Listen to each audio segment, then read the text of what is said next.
13واں سپارہ شروع کرتے ہیں۔ اعوذ باللہ من الشیطان الرجیم، بسم اللہ الرحمن الرحیم۔ وما ابرئ نفسی ان النفس لامارۃ بالسوء الا ما رحم ربی ان ربی غفور رحیم۔ وقال الملک اوتونی بہ استخلصہ لنفسی فلما کلمہ قال انک اليوم لدینا مکین امین۔ قال اجعلنی علی خزائن الارض انی حفیظ علیم۔ وکذالک مکننا لیوسف فی الارض یتبوأ منها حیث یشاء نصیب برحمتنا من نشاء ولا نضیع اجر المحسنین وَلَأَجْرُ الْآخِرَةِ خَيْرٌ لِلَّذِينَ آمَنُوا وَكَانُوا يَتَّقُونَ۔ صدق اللہ العظیم۔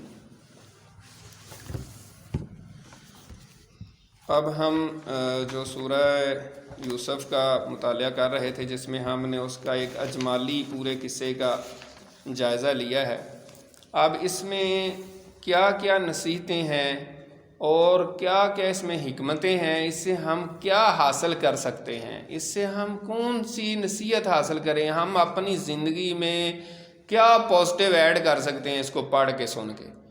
ہمارا جیسے ہم نے شروع میں بھی بات کی تھی، یہاں ہمارے بیٹھنے کا مقصد کوئی یہ نہیں ہے کہ ہم بس تھوڑی سی بیٹھ کے گپ شپ کریں اور ایک بندے کی آپ تقریر سن کے آپ اٹھ کے چلے جائیں اور جیسے آپ آئے تھے ویسے کے ویسے آپ واپس چلے جائیں، تو یہ ہمارا بالکل مقصد نہیں ہے۔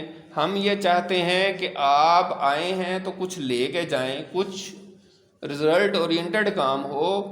کوئی آپ آئے ہیں تو آپ کے آنے کے بعد جب آپ واپس جائیں تو کچھ آپ نے حاصل کیا ہو کہ یار آج میں نے یہ چیز سیکھی اور آج میں نے یہ جا کے عمل کرنا ہے، کسی کو بتانا ہے۔ قرآن مجید میں نے پڑھا ہے تو میں نے دوسروں کو جا کے بتانا ہے، سمجھانا ہے کہ نہیں یار قرآن مجید پڑھ کے غور سے پڑھو، اس میں بڑی حکمتیں ہیں، اس میں بڑا وزڈم ہے۔ آج دنیا بڑے انٹلیکچوئلز کو پڑھتی ہے، بڑے دانشور بیٹھے ہوئے ہیں دنیا میں، اور ان کے کالم پڑھے جاتے ہیں اور ان کی بڑی ویڈیوز دیکھی جاتی ہیں اور بڑا جناب بڑی بڑی ایسی چیزیں۔ تو قرآن مجید میں تو ہر چیز موجود ہے، لیکن ہم اس کی طرف آتے نہیں ہیں۔ اللہ تعالیٰ سے بڑا تو کوئی حکیم نہیں ہے۔ تو یہاں یہ جو ہے نا ان کا جو ہے نا اب ذکر کیا جائے گا، جو اس میں نصیحتیں ہیں۔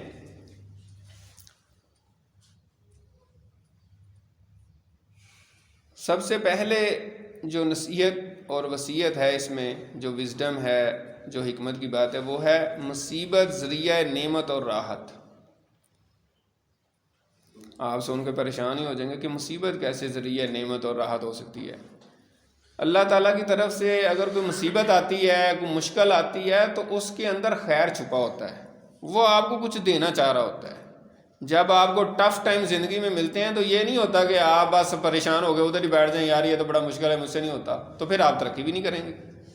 جس بندے نے ترقی کرنی ہے اس کے اوپر کوئی مشکل آئے گی، اس کو فیس کرے اور پھر اس میں سے نکل کے جب اوپر جائے گا تو حضرت یوسف علیہ السلام کے اوپر مصیبت آئی، بھائیوں نے ان کو قتل کرنے کی کوشش کی اور کنویں میں پھینک دیا، لیکن ایک وقت آیا کہ پھر وہ عزیز مصر بن گئے، وزیر اعلیٰ یا وزیر اعظم بن گئے۔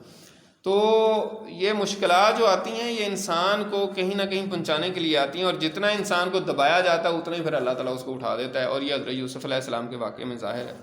دوسرا اس میں جو نصیحت ہے وہ حسد ایک بیماری ہے۔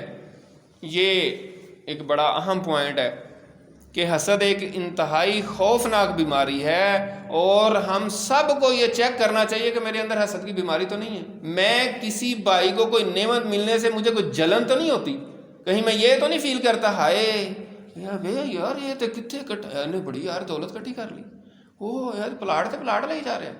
مطلب اس طرح کا جو ہمارا رویہ ہوتا ہے، ہمیں کوئی تکلیف سی تو نہیں ہو رہی ہوتی کسی کے اگر مال اس کے پاس زیادہ ہے تو۔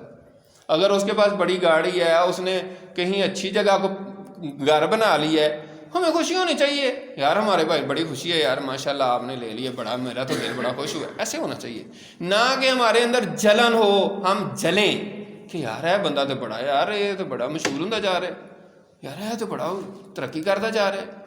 یہ رویہ جو ہے یہ بڑا خطرناک ہے، اس کو چیک کرنا چاہیے۔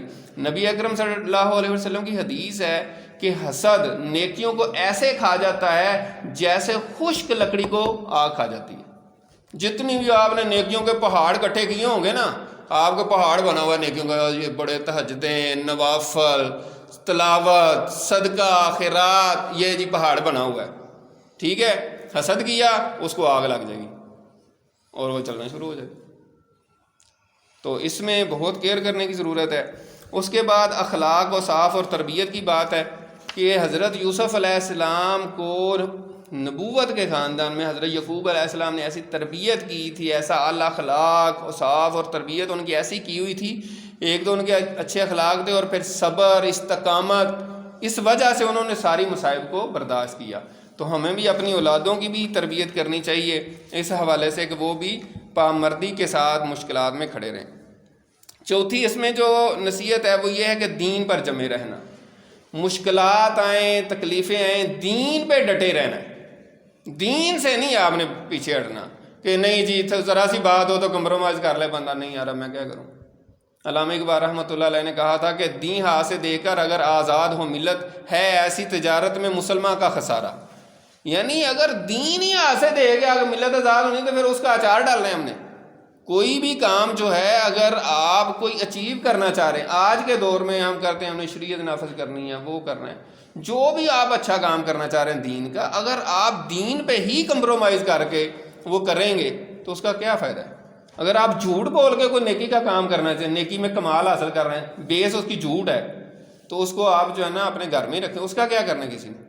اللہ تعالیٰ کو ایسی کوئی نیکی اور ایسا کوئی کمال نہیں چاہیے جس کی بنیاد ہی جھوٹ پہ ہو، بے ایمانی پہ ہو، دھوکے پہ ہو، وعدہ خلافی پہ ہو، اس کا کیا کرنا ہے؟ تو اس وجہ سے دین پہ جمے رہنا جو ہے وہ بہت ہی زیادہ اہم ہے۔ اور حضرت یوسف علیہ السلام کیسے ہر حال میں جمے رہے ہیں، مشکلات آئی ہیں، زلیخا نے جو ظلم کیا، عورتوں نے ظلم مطلب برگلانے کی کوشش کی، جیل میں ڈال دیے گئے، لیکن انہوں نے کسی جگہ پہ بھی اپنے دین پہ کمپرومائز نہیں کیا۔ اس کے بعد پانچواں پوائنٹ جو ہے وہ یہ ہے کہ مرد و عورت کا اختلاط جو ہے وہ نہیں ہونا چاہیے۔ ایک مسلم سوسائٹی میں اس کا تصور بھی نہیں کیا جا سکتا، لیکن وہاں پہ کیا تھا، اگر زلیخا اور حضرت یوسف کیونکہ ان کے ایک طرح سے غلام تھے تو وہ تو بائی آرڈر اس کو بلا سکتی تھی خلوت میں، تو یہ اس وجہ سے ہوا، ورنہ یہ ہے کہ مرد و عورت کا اختلاط نہیں ہونا چاہیے، خاص طور پہ ایک غیر محرم مرد اور غیر محرم عورت کو دونوں کو اکیلے نہیں ہونا چاہیے کسی جگہ پہ بھی۔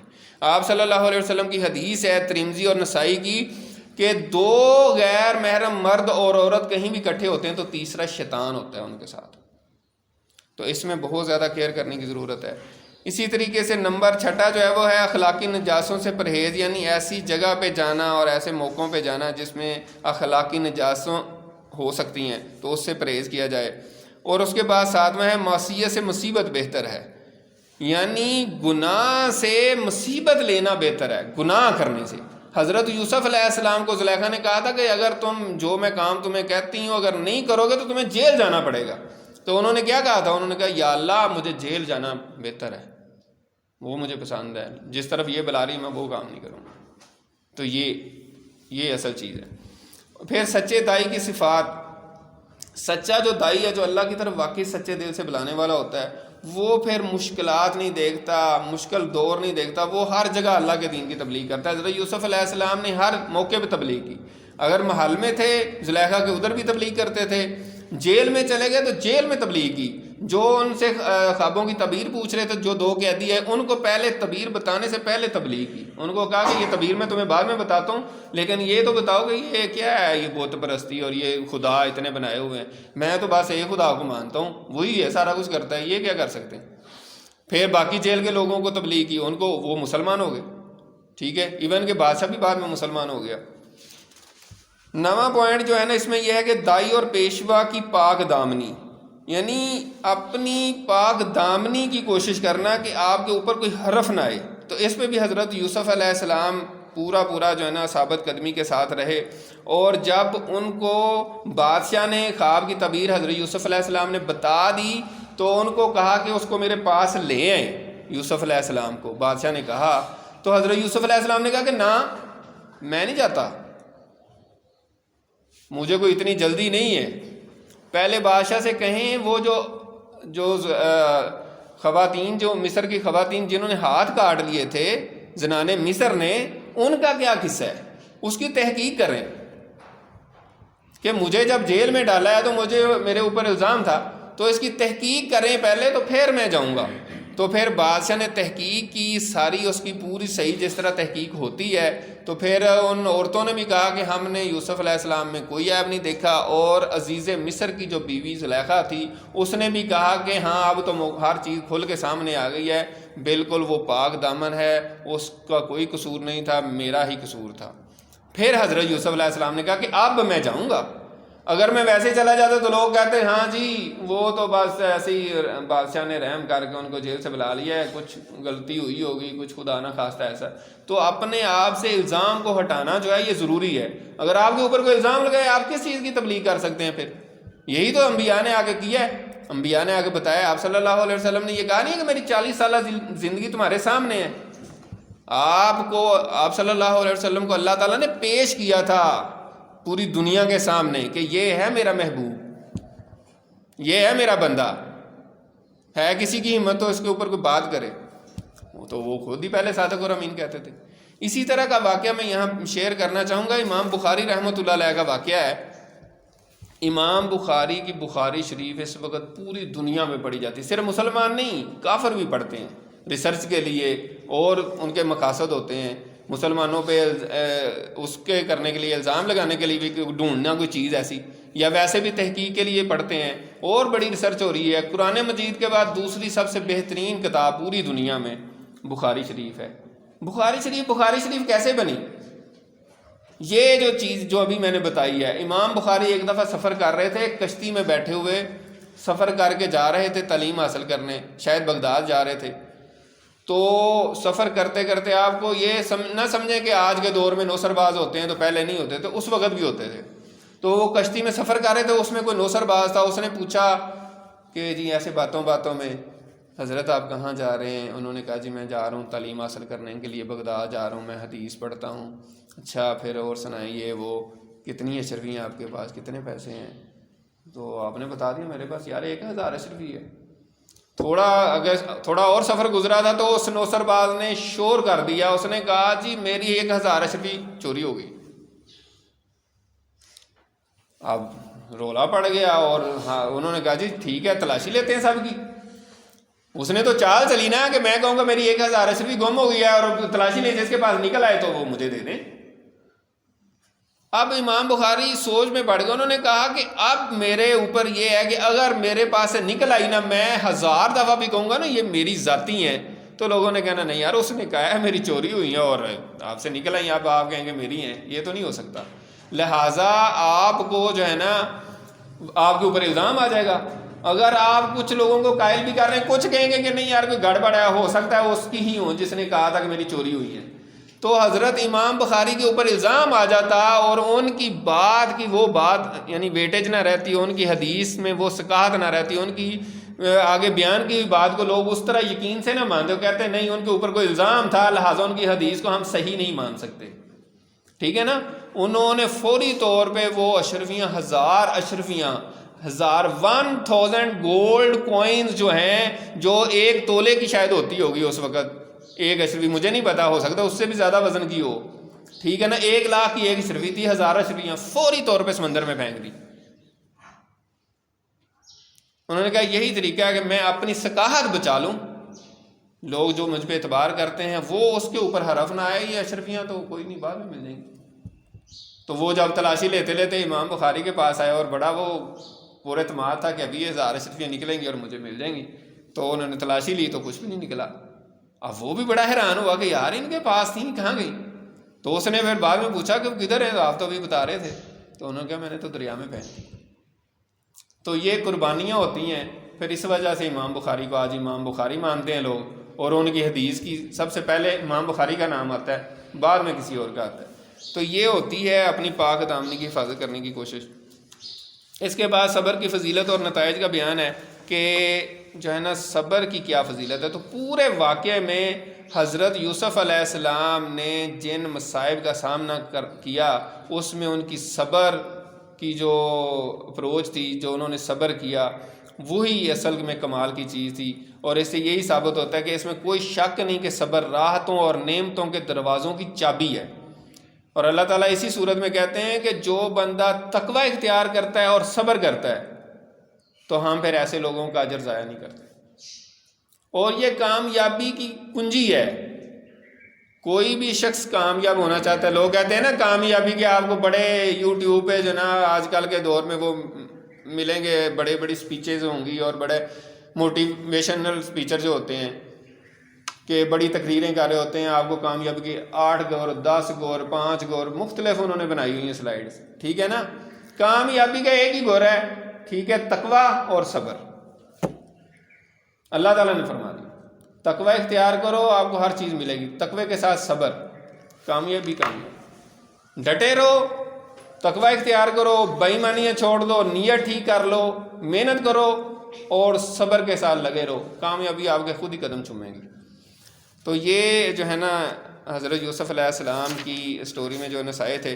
اور اس کے بعد جو ہے پاک دامنی کی شہادتوں کا ذکر انہوں نے کیا ہے کہ آپ کی پاک دامنی کی اور کس کس نے شہادت دی. ایک تو یہ ہے نا آپ نے اس طرح سے بادشاہ سے کہلوا کے, پھر یہ ہے کہ آپ نے خود بھی کہا تھا کہ میں ایسی جو ہے نا گناہ سے جو ہے نا جیل میں جانا پسند کرتا ہوں. پھر اس کے بعد عورتوں نے بھی کہہ دیا, زلیخا نے بھی کہہ دیا. پھر وہاں پہ کوئی ان کے خاندان کا کوئی بعض روایات میں تو آتا ہے کہ بچے نے شہادت دی تھی کہ اگر قمیض آگے سے پھٹی ہو تو پھر تو زلیخا سچی ہے, لیکن اگر پیچھے سے پھٹی ہو تو پھر حضرت یوسف سچے ہیں. تو وہ پھر پیچھے سے پھٹی ہوئی تھی. ٹھیک ہے نا. تو اس طریقے سے حضرت یوسف علیہ السلام کی پاک دامنی جو ہے نا وہ بالکل سامنے آ گئی. آخری جو اس میں پوائنٹ ہے وہ یہ ہے کہ اللہ تعالیٰ کی تقدیر غالب ہو کے رہتی ہے. واللہ بالغ امرہ, ہم نے سورۃ طلاق میں بھی پڑھا تھا کہ اللہ تعالیٰ جس بندے کو, جس شخص کو جہاں پہ پہنچانا چاہتا ہے اس کو دنیا کی کوئی طاقت, کوئی مائی کا لال نہیں روک سکتا.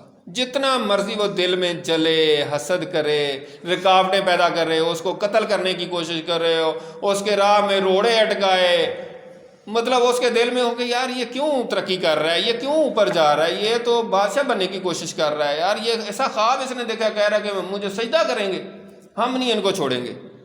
تو اللہ تعالیٰ کہتا ہے کہ ایسا نہیں ہے. میں جس شخص کو جس مقام پہ پہنچانا چاہوں دنیا ساری کٹھی ہو کے بھی لگ جائے نا تو وہ روک نہیں سکتی مجھے.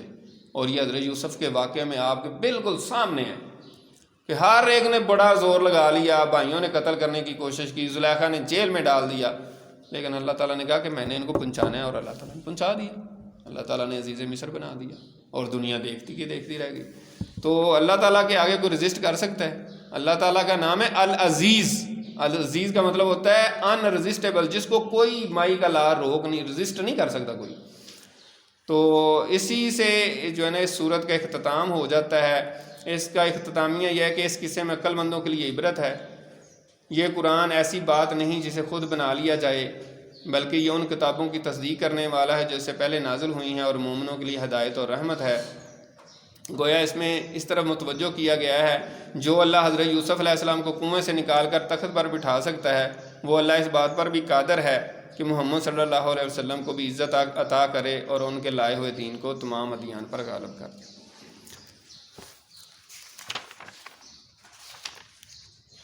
اس کے بعد سورۃ الرعد شروع ہوتی ہے. اس میں بھی جو ہے نا مکی صورت ہے, اور رات جو ہے وہ کہتے ہیں بجلی کو, کڑکنے والی بجلی, تو اس وجہ سے اس کا نام سورۃ الرعد جو ہے نا رکھا گیا ہے. اس میں جو مضامین بیان کیے گئے ہیں اس میں وہی توحید, رسالت, آخرت کا بیان ہے. اور اس میں ایک اہم آیت ہے جس میں اللہ تعالیٰ نے فرمایا کہ میں نے ایسے فرشتے مقرر کر رکھے ہیں جو اللہ کے حکم سے انسان کی حفاظت کرتے ہیں. پھر اللہ تعالیٰ نے اپنا ایک اصول بیان کیا ہے کہ اگر اللہ تعالیٰ کسی کو نعمت دیں اور لوگ اس نعمت ملنے کے بعد اپنی حالت بدل لیں, اپنی اچھے اعمال ختم کر دیں, تو پھر اللہ تعالیٰ بھی ان سے نعمت چھین لیتا ہے. پھر اہل باطل کا بیان ہے کہ وہ ایک سیلابی جھاگ کی طرح ہوتا ہے. باطل کبھی بھی ڈٹ کے مقابلہ نہیں کر سکتا, حق جو ہے نا وہ ڈٹ کے مقابلہ کرنے والا ہوتا ہے. اہل حق کو اللہ تعالیٰ نے سونا اور چاندی سے تشبیہ دی ہے, اور اہل باطل کو اللہ تعالیٰ نے جھاگ سے تشبیہ دی ہے. اس کے بعد اہل تقویٰ کی کچھ صفات بیان کی ہیں کہ اہل تقویٰ کون لوگ ہوتے ہیں اور ان کی کیا صفت ہوتی ہے. جیسے ابھی ہم بات کر رہے ہیں کہ تقویٰ اختیار کریں, تو تقویٰ کیا ہوتا ہے اور تقویٰ اختیار کرنے والوں کی کیا کیا صفتیں ہوتی ہیں. سب سے بات پہلے یہ ہے کہ وہ اللہ کے عہد کو پورا کرتے ہیں اور عہد شکنی کے مرتکب نہیں ہوتے، جن رشتوں کو اللہ نے جوڑنے کا حکم دیا ہے انہیں جوڑتے ہیں، اپنے رب سے ڈرتے ہیں، حساب سے خوف رکھتے ہیں، اللہ کی رضا کے لیے صبر کرتے ہیں، نماز قائم کرتے ہیں، اللہ کے دیے ہوئے مال میں سے خفیہ اور علانیہ خرچ کرتے ہیں، برائی کا جواب بھلائی اور اچھائی سے دیتے ہیں۔ اب یہ متقیوں کی بات بیان کرنے کے بعد جو شقی لوگ ہیں، شقی کا مطلب ہوتا ہے سخت دل یا بدبخت، جو ہے اس کی جمع ہے اشقیا، یعنی بدبختوں کی کیا علامت ہے؟ پہلی ان کی علامت یہ ہے کہ وہ اللہ کے عہد کو توڑتے ہیں، اللہ تعالیٰ نے جن رشتوں کو باقی رکھنے کا حکم دیا ہے ان کو توڑتے ہیں اور زمین میں فساد مچاتے ہیں۔ اس کے بعد سورہ ابراہیم ہے۔ سورہ ابراہیم بھی مکی صورت ہے، اس میں بھی حضرت ابراہیم کا واقعہ بیان کیا گیا ہے، تو اس وجہ سے اس کا نام ابراہیم ہے۔ شروع میں قرآن مجید کی اہمیت بیان کی گئی ہے، اس کے بعد وہی 3 بنیادی عقائد توحید رسالت کا بیان ہے۔ پھر آپ صلی اللہ علیہ وسلم کو تسلی دی گئی ہے کہ سابقہ انبیاء کے ساتھ بھی ان کی قوموں نے جس طرح اعراض و انکار کیا اور عداوت و مخالفت کا رویہ اختیار کیا تھا جو آپ کی قوم اختیار کیے ہوئے ہے، بہرحال اللہ تعالیٰ نے اس میں آپ کو تسلی دی ہے۔ اس کے بعد مشرکین کا جو ایک اہم مسئلہ ہوتا تھا وہ یہ سمجھتے تھے کہ بشر رسول نہیں ہو سکتا، ایک انسان نہیں رسول ہو سکتا، تو ان کو کہا گیا، رسولوں نے جواب دیا کہ بشر کیوں نہیں رسول ہو سکتا، ہم تو بشر ہیں، بس ہماری طرف وہی ہوتی ہے اور تو کوئی ہمارا نہیں ہے، تو ہم اللہ کے رسول ہیں۔ لیکن اللہ تعالیٰ نے ساتھ ان کو کہا کہ اگر انسان زمین پہ بستے ہیں تو انسان ہی رسول آئیں گے، اگر اس زمین پر فرشتے بستے ہوتے تو پھر فرشتوں کو رسول بنا کر بھیجا جاتا، کیونکہ جس نے تبلیغ کرنی ہے، جس نے مثال بن کے پیش کرنی ہے، یعنی صرف تبلیغ نہیں کرنی، وہ عملی طور پہ سارا کچھ کر کے بھی دکھانا ہے، جس کو آپ کو کہا جا رہا ہے کہ آپ بھی ایسا کریں، تو فرشتہ ہو تو وہ کہیں گے جی بعد میں کہ یہ تو فرشتہ ہے، یہ تو کچھ کھاتا پیتا نہیں ہے، تو ہم کیا کریں، ہم سے تو نہیں ایسا ہوتا۔ تو آپ صلی اللہ علیہ وسلم کو اللہ تعالیٰ نے مثال کے طور پہ اس لیے پیش کیا کہ یہ بھی انسان ہے، جو کچھ تمہاری ضروریات ہیں ان کی بھی وہی ہیں، ان کے بھی بیوی بچے ہیں، یہ بھی کھاتے پیتے ہیں، بازار بھی جاتے ہیں، سارا کچھ کرتے ہیں، لیکن باقی اللہ کے کام بھی کرتے ہیں۔ اس کے بعد شکر اور ناشکری کا بیان ہے۔ شکر کے حوالے سے اللہ تعالیٰ نے فرمایا لَإِن شَكَرْتُمْ لَأَزِيدَنَّكُمْ، اگر تم میرا شکر ادا کرو گے تو میں تمہیں اور زیادہ دوں گا۔ تو شکر کی حقیقت یہ ہے کہ اللہ تعالیٰ نے اگر علم دیا ہو تو اس کا بھی شکر ادا کرنا چاہیے اور اس پہ عمل بھی کرنا چاہیے اور جاہلوں کو تعلیم بھی دینی چاہیے۔ مال کا شکر یہ ہے کہ اللہ کے راستے میں خرچ کیا جائے اور جو ہے نا اللہ تعالیٰ کے نیک کاموں میں خرچ کیا جائے۔ اس کے بعد حضرت ابراہیم کی دعائیں ہیں جو انہوں نے اپنے اولاد کے لیے، اہل مکہ کے لیے، اپنے خاندان کے لیے کی تھیں، رزق کے لیے اور باقی اقامت الصلاۃ کے لیے، ان کی مغفرت کے لیے۔ تو یہ جو ہے یہ ہمارا پارہ مکمل ہو گیا۔